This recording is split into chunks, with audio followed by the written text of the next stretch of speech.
Press conference बुलाने का उद्देश्य आप लोगों को आपके माध्यम से सच्चाई बताने का। अखिलेश यादव जी ने एक्स पर ट्वीट किया है कि भारतीय जनता पार्टी के विधायक ने भारतीय जनता पार्टी के ही पदाधिकारियों पर दंगा करने का मुकदमा लिखा है। ये सरासर गलत है। अगर किसी को आधार लेकर के वो चुनाव लड़ना चाहते हैं उत्तर प्रदेश का और चुनाव जीतना या चुनाव में अपनी जमानत बचाना चाहते हैं तो उसके लिए कुछ लिखें, हम कुछ नहीं कर सकते। एक बार हम FIR पढ़ देते हैं जिसमें आपके सबके संज्ञान में आ जाए। नगर बहराइच महोदय दिनांक 13/10/24 को महाराजगंज जोत चांदपारा में मां दुर्गा प्रतिमा की विसर्जन यात्रा के दौरान हिंसा में मृतक राम गोपाल मिश्र के शव को बहराइच मेडिकल कॉलेज के समक्ष गेट पर रखकर भीड़ प्रदर्शन कर रही थी। मैं अपने अंगरक्षकों व अन्य सहयोगियों के साथ पहले से सड़क पर रखे शव के पास पहुंचा। उसके पश्चात जिलाधिकारी श्रीमती मोनिका रानी से मिलने CMO बहराइच के कार्यालय में पहुंचा। वहां जिलाधिकारी CMO सिटी मजिस्ट्रेट मौजूद थे। उनको साथ में लेकर मृतक राम गोपाल के शव के पास पुनः पहुंचे। वहां परिवार व गांव के लोगों से बातचीत करके मृतक राम गोपाल के शव को लेकर हम लोग मर्चरी जाने लगे। तभी कुछ उपद्रवी जिसमें अर्पित श्रीवास्तव, अनुज सिंह रैकवार, शुभम मिश्रा, पुष्पेंद्र चौधरी, मनीष चंद्र शुक्ल, पुंडरीक पांडे, अध्यापक श्रावस्ती, सुधांश सिंह राणा आदि सैकड़ों लोग मुर्दाबाद के नारे लगाने लगे और गाली गलौज करने लगे। हम लोगों ने शव को लेकर मर्चरी में किसी तरह रखाया। फिर लोगों ने उपद्रव शुरू किया। जिलाधिकारी महोदया ने कहा कि हम लोग चलकर मूर्तियों के विसर्जन हेतु पैदल चलकर आग्रह कर लेते हैं। हम लोग मर्चरी से निकल करके गेट के बाहर जैसे ही सड़क पर मैं व जिलाधिकारी जैसे ही आगे बढ़ते हैं हम लोगों की गाड़ी मुड़ने लगती है।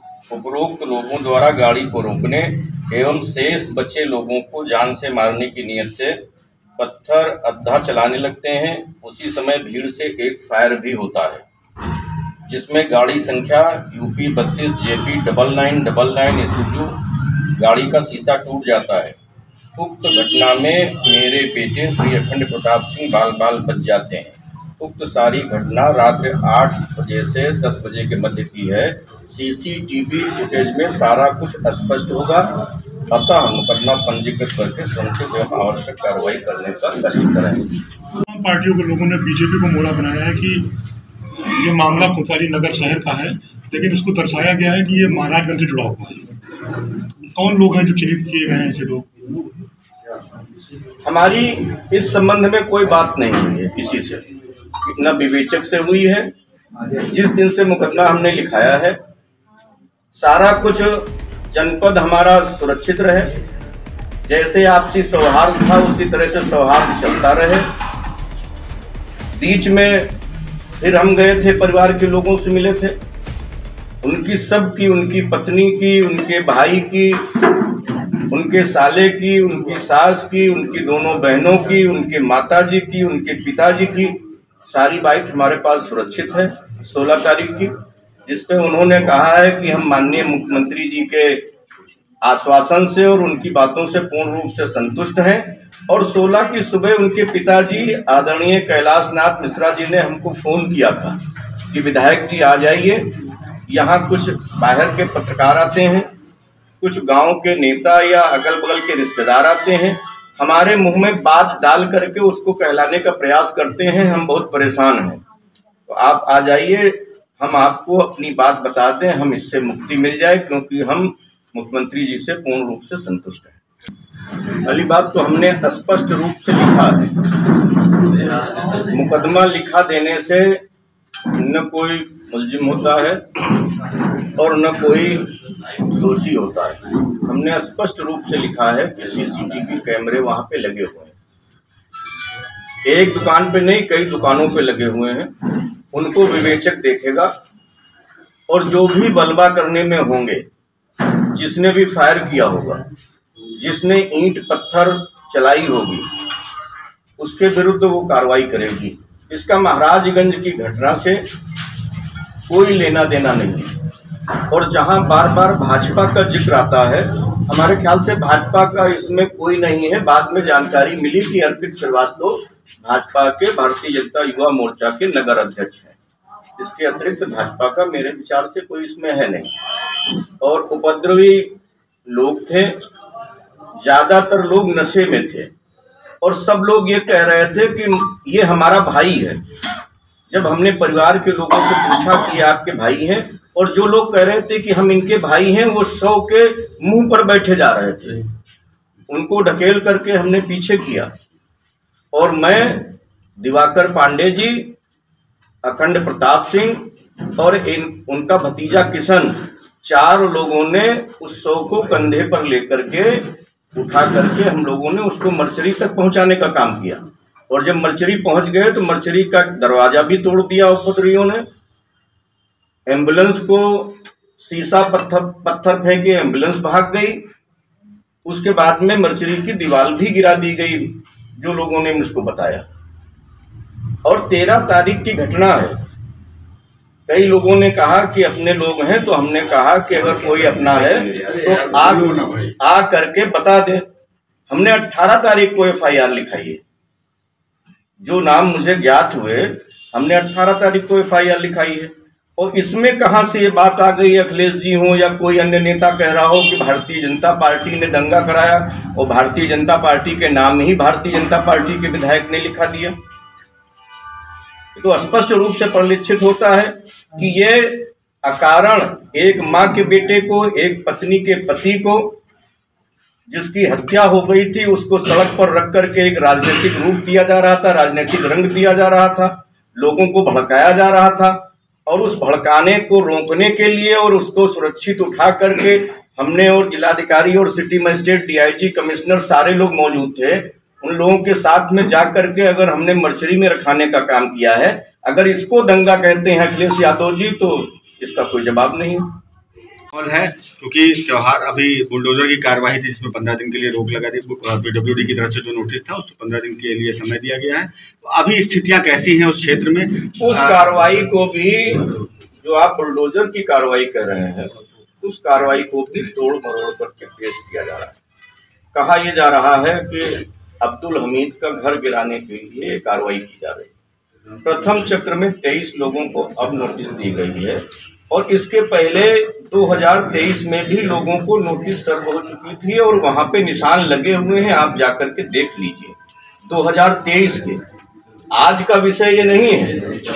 और वो हाई कोर्ट ने भी पूछा है कि क्या 30 लोग ही हैं, इसके अतिरिक्त और लोग हैं, तो जो और लोग भी होंगे उनकी भी सूची कोर्ट को चली जाएगी, और कोर्ट जो निर्णय करेगा उसका शासन प्रशासन उसको ऐसे लोगों को चिन्हित कर। श्रीवास्तव है, इन्होंने ऐसा क्यों किया? क्योंकि आपकी ही पार्टी के तो है, तो इन्होंने ऐसा क्यों किया? अब ये अर्पित श्रीवास्तव जी से आप बात कर सकती हैं, ये जो विवेचक हैं उनसे बात कर सकती हैं। हमने अपना आरोप लगाए हैं विधायक जी। आज विवेचक ने आप पर भी आरोप लगाए हैं। उन्होंने कहा है कि ये जो दंगे हुए हैं, उस इलाके में विधायक जी की मर्जी के बिना पत्ता भी नहीं हिलता है। विवेचक का नाम बताएंगे आप? बिल्कुल बताएंगे हम। ये देखिए, आपने वो वीडियो देखा है? वो 2 सज्जन क्या कर रहे हैं? चिप्पड़ बना रहे हैं कागज पे। तो एक नशेड़ी क्या कर सकता है? अगर आपको नशेड़ी की बातों पर विश्वास है तो फिर हम लोग, जैसे हम राजनीति करते हैं, आप भी समाज के चौथे स्तंभ हैं। अगर नशेड़ी के ऊपर विश्वास करेंगे, दोनों लोग आप बैठे हैं, तो वो कह रहा है कि हाँ, तो एक तो ये भी कह रहा है कि जिसका जब नंबर आ रहा था तब जला रहा था, तो कोई नंबर अलॉट था क्या? तो जो नशे में है वो नशे की क्रिया को कर रहा है। हाँ, विधायक या तमाम विपक्ष ने जिस तरीके से ये निशाना साधा कि विधायक, जो भाजपा विधायक है, उन्होंने खुद ही भाजपा के लोगों पर FIR, इसके बारे में आपने बताया भी अभी। लेकिन क्या कारण है विपक्ष लगातार आपको निशाना बना रहा है, जिसमें आप के द्वारा कहा गया कि भाजपा विधायक ही अब भाजपा नेताओं के लिए बता रहे हैं कि दंगा कराया गया। कारण ये है कि FIR में जो धाराएं लिखी हैं उसमें दंगे की धाराएं भी शामिल हैं ना, उसमें मलबा की धाराएं हैं। 147, 148, 149 जो पहले होती थी वो परिवर्तित होकर के 191 और उन धाराओं में परिवर्तित हो गई। उसमें एक धारा लगी हुई है, धारा 34 पहले थी, अब वो संशोधित हो गई है। वो लगी हुई है कि सबकी जितने लोग थे वहां सबकी सहमति से ये कार्य किया गया, सारे लोग शामिल थे। तो वो विवेचक का काम है ना, हमको तो पता भी नहीं कि उसका विवेचक कौन है, ना उसने बयान लिया है। विपक्ष के बारे में क्या कहेंगे जो लगातार? विपक्ष के बारे में हमने पहले ही कह दिया कि चूंकि उपचुनाव चल रहे हैं, 13 नवंबर को मतदान होने के बाद उत्तर प्रदेश में ये सारी चर्चाएं बंद हो जाएंगी। विधायक जी, पहले जो आपकी FIR में भी फायरिंग का जिक्र किया गया है, यहाँ पर क्या आप मानते हैं कि किसी को टारगेट करके वो फायरिंग की गई, और यहाँ भी जो हॉस्पिटल कैंपस था वहाँ भी किसी की हत्या करने की साजिश थी? क्योंकि आपने फायरिंग का जिक्र किया है FIR में। हमने फायरिंग का जिक्र भी किया है और वीडियो में फायरिंग दिखाई भी दे रही है। ये विवेचक का विषय है कि वो चिन्हित करे कि कौन था फायरिंग करने वाला और किस उद्देश्य से उसने फायरिंग की। विधायक जी, अभी आपने एक बात कही कि आप और जो है पत्रकार जो है दिवाकर पांडे जी जिलाधिकारी का प्रयास था कि जो शव को जो है नर्सरी ले जाया जाए, लेकिन कुछ लोग जबरन जो है वहां ऊपर रोक रख करके प्रदर्शन कर रहे थे, नहीं ले जाने दे रहे थे। तो आखिर उनकी मंशा क्या थी जो सड़क के ऊपर ही शव रख करके जो है वो प्रदर्शन कर रहे हैं? अब मंशा उसमें विपक्ष के लोग भी हो सकते हैं और कुछ लोग, जैसा कि हमने कहा, कि नशे में भी थे, क्योंकि रात का 9 बज रहा था तो नशे में भी लोग थे और तरह तरह की बातें कर रहे थे। भाई कोई कह रहा, उसमें से ये लोग भी कह रहे थे कि नहीं, वो महाराजगंज में जिसने गोली मारी है वो यहीं लाया जाएगा और यहीं उसका एनकाउंटर होगा, तब हम शव को ले जाएंगे। तो ये कहीं भारत के संविधान में, भारत के कानून में ये कहीं कोई जिक्र है कि अगर कोई किसी की हत्या कर देता है तो उसको जहां शव रखा हो वहीं ला करके उसको मार दिया जाए? ये अधिकार तो भारत का संवैधानिक दर्जा कहीं प्राप्त ही नहीं है, भारत का मौलिक अधिकार नहीं है, न किसी नियम में लिखा हुआ है। तो कहीं ना कहीं जो आपके शांति के प्रयास थे उसके ऊपर जो है हमला वो कर रहे थे कि बवाल हो और ज्यादा बढ़े। अब इससे तो यही लगता है। विधायक जी, बड़ा सवाल, हत्या में रामगोपाल मिश्रा की ये कहा जा रहा है कि ये प्लानिंग थी, पहले से ही लोकल स्तर पर तय हो गया था कि 13 तारीख को घटना को अंजाम दिया जाएगा, और वो 2 लोग फरार भी हैं, अभी पुलिस की हिरासत में नहीं है। तो क्या मानते हैं कि कहीं ना कहीं ये इंटेलिजेंस स्तर पर या लोकल जो यहाँ का लोकल सूचना है उसके स्तर पर फेलियर हुआ? LIU की तो टोटल फेलेवर है, LIU का, और तहसील की चौकी महसी तहसील की चौकी और थानाध्यक्ष, इसके पहले लगभग 40 साल से मूर्तियों का विसर्जन होता है और उसी रास्ते से होता है। लगभग हर दूसरे तीसरे छत पर BSC खड़ी होती थी, चाक चौबंद व्यवस्था होती थी। इस बार, इसके पहले लोगों ने बताया है कि गणेश पूजा में भी इस गाने पे आपत्ति उन लोगों ने जताई थी, लेकिन वो विषय न तो थानाध्यक्ष ने बताया न समितियों के लोगों ने बताया। और एक गोलू मिश्रा नाम का लड़का है रहुआ मंसूर का, इसकी उम्र 13-14 साल है, वो अब्दुल हमीद के यहाँ काम करता है। उसकी बाकायदा रिकॉर्डिंग है कि सुबह से ही अब्दुल हमीद और उनके लड़के बंदूक निकाल करके उसकी सफाई कर रहे थे और कारतूसों को सुखाने का काम किया था, और कहा था कि अगर आज गाना बजा संदीप आचार्य का तो आज गोली चलेगी। गाना कुछ आपत्तिजनक था क्या? गाना आपत्ति सवाल उनका था, संदीप आचार्य जी का गाना था, और पाकिस्तान मुर्दाबाद बीच बीच में कहा जा रहा था। अगर पाकिस्तान मुर्दाबाद भारत में आपत्तिजनक है तो उसको आप आपत्तिजनक मान सकते हैं। विधायक जी, थाना प्रभारी का एक लेटर भी, इसी जवाब ले लें, कमेंट ले लें। कार्रवाई कब तक होगी बजट पर मुकदमा दर्ज कराया आपने? पहले, सबसे पहले हमारी प्राथमिकता है कि जनपद जैसे पहले चल रहा था, दीपावली है, धनतेरस है, छठ है या मुस्लिम के जो भी त्योहार हों, जिस गंगा जमनी संस्कृति से पहले जनपद चल रहा था, पहले वो पटरी पर आवे। हमारे ऊपर क्या हुआ, उसकी जांच कब होगी, वो जेल कब जाएंगे, ये द्वितीय प्राथमिकता है। विधायक जी, वैसी बात के बारे में कहा गया है कि लगभग हर त्योहार में वहाँ पर समस्याएं होती थी, कई बार हो चुके हैं, और जो अभी उस समय महाराजगंज में अगर लोग एकत्र हुए हैं तो उनसे दूसरे धर्म और संप्रदाय के लोगों को भी सीख लेनी चाहिए। वो अपने धर्म के प्रति निष्ठावान है और वहाँ बड़ी संख्या में लोग उपस्थित हुए। तो क्या किसी को क्या आपत्ति होती है? आपसी जो सौहार्द बिगाड़ने का काम जिन लोगों ने किया है उनके खिलाफ जो है कठोर कार्रवाई की मांग कर रहे हैं। नहीं, आपसी सौहार्द तो जिन लोगों ने बिगाड़ा है उनके विरुद्ध तो कार्रवाई होगी ही होगी, जो लोग चिन्हित किए जाएंगे। माननीय मुख्यमंत्री जी ने भी कहा है कि चाहे वो अधिकारी हो, चाहे कर्मचारी हो, चाहे समाज के लोग हों, ऐसी कार्रवाई होगी कि दोबारा इस कृत्य को नहीं करेंगे, पुनरावृत्ति नहीं। सड़क पर रहता शव तो दंगा की परिधि में आता, भीड़ बढ़ती, मूर्तियां सारी 150-200 मूर्तियां सड़क पर खड़ी थी, तो शव रखा रहता सड़क पर, तब दंगा भड़कने की आशंका थी। कि शव को सुरक्षित करा दिया गया, तब दंगा भड़कने की आवश्यकता। अगर अभी आपने कहा कि ये जो मूर्ति विसर्जन में जो लोग जा रहे थे उसमें से अधिकतर लोगों ने शराब पी रखी थी जी, ये तो यानी कि जो लोग विसर्जन के लिए जा रहे थे उनमें से अधिकतर लोगों ने शराब पी रखी थी। विसर्जन में जा रहे थे जो माता के भक्त थे, हाँ। वो तो शराब पियेंगे नहीं। कुछ उपद्रवी लोग हर गांव में होते हैं, हर मोहल्ले में होते हैं। कोई ये कह दे कि हमारे समाज में उपद्रवी है, दूसरे समाज में नहीं है, दूसरे समाज में है, तीसरे समाज में नहीं है। कुछ लोगों को इसी मेले के बहाने ही नशा करने को मिल जाता है, तो ऐसे लोग मौजूद थे, उनके बारे में स्पष्ट कहा जा रहा है। उनके खिलाफ कार्रवाई हो रही है। ने या किसी हिंदू ने नहीं किया था। वजीरगंज में तो PIL या हाईकोर्ट में रिट तो एक मुस्लिम संप्रदाय के व्यक्ति ने ही किया था, और अपनी रिट को वापस भी ले लिया उसने। उसके बाद स्वतः संज्ञान ले लिया हाईकोर्ट ने। अभी माहौल क्या है? ये पूरा इलाका हो रहा है। शांति होने के बाद में उन पर भी विचार किया जाएगा। विधायक जी, हिंसा का जिम्मेदार किसको मानते हैं? जिन लोगों के मकान जले हैं, जिनका नुकसान हुआ है, चाहे भी किसी संप्रदाय के हों, उनको सहायता कैसे दी जाएगी?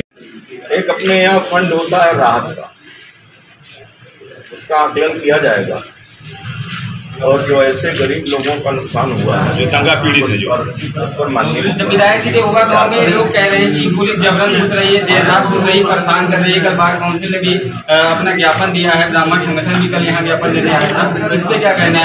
अभी परेशान किया जा रहा है या कार्रवाई हो रही है? सारे संगठन अपना अपना काम कर रहे हैं और हमारी सरकार अपना काम कर रही है। हमारी सरकार का सिर्फ एक उद्देश्य है कि अमन चैन फिर से कायम हो जनपद बहराइच में, और पूरे प्रदेश में ये बना रहे। बाकी समाज के लोग क्या करते हैं, क्या नहीं करते हैं। करवा चौथ के दिन हिंदुओं की गिरफ्तारी हुई थी 45 लोगों की, उस पर कहा गया, फिर 151 में उनका चालान करके मुचलका लेकर के उनको छोड़ा गया। तो ये हम आपने देखा भी कि 23 लोगों को नोटिस जो चस्पा की गई, इसमें 3 हिंदू हैं, 20 मुसलमान हैं, 4 हिंदू, जो भी हो, हिंदू भी हैं, मुसलमान भी हैं। और आपकी जुमे की नमाज थी, इसलिए शुक्रवार को नोटिस नहीं चस्पा की गई, शनिवार को नमाज के बाद में नोटिस चस्पा की गई। 17 तारीख को, 18 को फ्राइडे की शाम को हाँ चस्पा की गई। तो इसका सबका ख्याल रखा जाता है। सब लोग इस देश के रहने वाले हैं, चाहे हिंदू हो, चाहे मुसलमान हो, चाहे सिख हो, चाहे ईसाई हो, सबको समानता का अधिकार है। उत्तर प्रदेश में हमने 55 लाख आवास दिए हैं भारतीय जनता पार्टी ने, उसमें हिंदू को भी मिला है, मुसलमान को भी मिला है, सिख को भी मिला है, ईसाई को भी मिला है। कोई ऐसी बिरादरी नहीं है जो ये नहीं कह सकता। 80 करोड़ लोगों को खाद्यान्न मिल रहा है फ्री में भारत में। उत्तर प्रदेश के 15 करोड़ लोगों को मिल रहा है, सारे धर्म के लोग शामिल हैं। विधायक जी, आप क्या अपील करेंगे? बिजली देने का काम किया। उनसे हमारी यही अपील है कि जो हो चुका उसको वापस नहीं लाया जा सकता है, लेकिन पहले जैसा हम लोग आपस में सौहार्द बना करके मिलजुल करके जैसे रहते थे ठीक उसी तरह से हम लोग रहें और कोई अपने मन में कोई इस तरह का मलाल न रखे, क्लेश न रखे। और जैसे जीवन चल रहा था, बहराइच जनपद जैसे चल रहा था, महाराजगंज जैसे चल रहा था, रहुआ मंसूर जैसे चल रहा था,